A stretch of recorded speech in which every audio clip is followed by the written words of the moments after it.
the application layer. RSA, how many people have heard of RSA, security company? Okay, so that's also part of EMC. And VMware virtualization, how many people have heard of that? Okay, so VMware is a kind of a tricky animal. It's run as a separate company, but it's owned by EMC, about 85% of it. Because of antitrust issues and things like that, the agreement was to run it as a separate company, separate P&L. So they'll partner with a lot of EMC's competitors as well, but it is an EMC company. So we're in network storage, backup recovery, security, content management, cloud. And a lot of people don't know is we're the top 5 software developers in the industry. So if you think of all the software, Microsoft, and et cetera, EMC is actually one of the top 5. And it has the second largest a pool of Microsoft developers in the world. And I'll give you 2 guesses who the first Microsoft developer is. Microsoft. And so we know a lot of these applications. We know software. We know a lot about information management, security. So it's a whole range of products. It's about $17 billion in annual revenue, about a $55 billion market capitalization, and nearly 50,000 global employees. We've been in India for 10 years. We've completed our 10th year here in India. And we're the market leader in the network attached storage and some other segments. And we've recently announced a $2 billion investment into India, which is the largest cumulative investment of any software or any IT company into India, more than Cisco, more than IBM. And we have developed a center of excellence, which is this COE building in Bangalore. It's on Outer Ring Road on the east side of Bangalore. So we have a large developer center there. We have a large data center there. It's also a customer briefing center. So we would encourage you to come to Bangalore, and you can actually meet developers, meet our executives, get demonstrations, and be able to see what EMC does. We have lots and lots of customers, and we're recognized as a market leader in the region as well as the country. So let's talk about the value of EMC.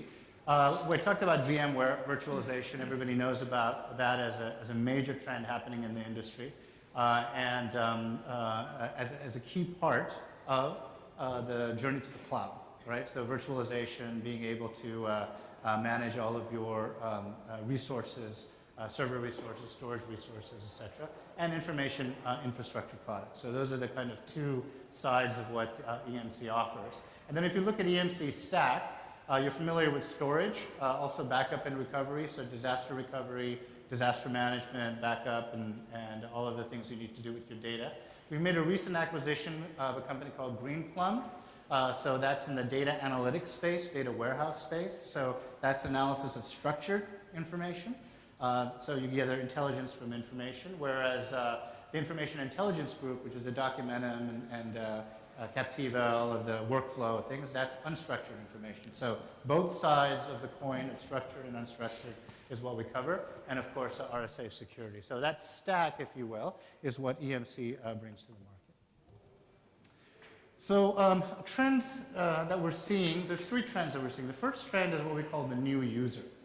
So traditionally people are sitting in front of their laptops or desktops or either on the phone as part of a call center or putting in data into a spreadsheet.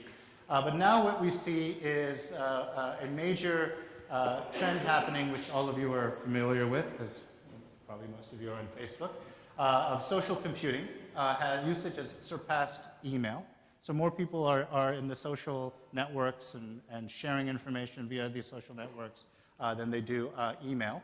And of course, Facebook, Twitter, and YouTube are just 3 of the main ones. So that is a new user as well. So a lot of your employees, unless you've totally blocked them from having access, is probably switching back and forth from doing your spreadsheets and data analysis to posting on Facebook and how bored they are at work and whatnot. The second trend under the new user, our users are self-provisioning, right? So traditionally, what you've done is you have your set of applications, you have your set of IT tools, you have your cell phone. This is what you give to your employees, and that's what they have to use. But increasingly, because of these new types of applications that are emerging in the market, users are going in and self-provisioning and creating their own logins and identities and using these applications. A lot of you will probably are using Salesforce as part of Salesforce.com as part of your CRM. So all of these new types of applications which are beyond your control, which are outside of your firewall, yet assure you security and access and all of that, are now part of your IT infrastructure, right? So you need to manage that as well as manage everything that's happening within your firewall. And then the last bit is users want choice, right? We talked a little bit about the types of different devices that are accessing your network. So in the past, you give your user a laptop, you give them a login ID, and that's what they have to use. You give them a VPN access, and that's what they have to use. So you limit what's on your network, you have more control.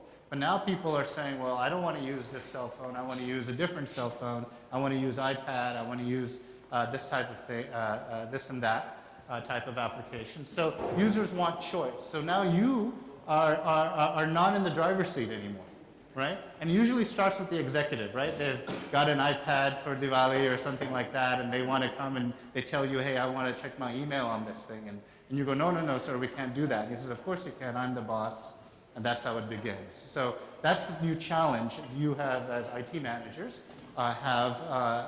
with new types of devices that are on your network. The second trend that we're seeing is increased regulations and standards. How many people have seen an increase in regulations in their industry? More rules, more compliance, right? So you have to keep your data for longer periods of time. You have to ensure that they don't get changed, et cetera, et cetera. So this increase in regulations are causing information governance issues. And the third trend is big data, right? So everybody knows data is exploding. You're buying a lot of storage. You have to store it. You have to back it up. You have to provide access to it. But another aspect to not just produce, not just richness, right? There's more video. There's more audio. There's more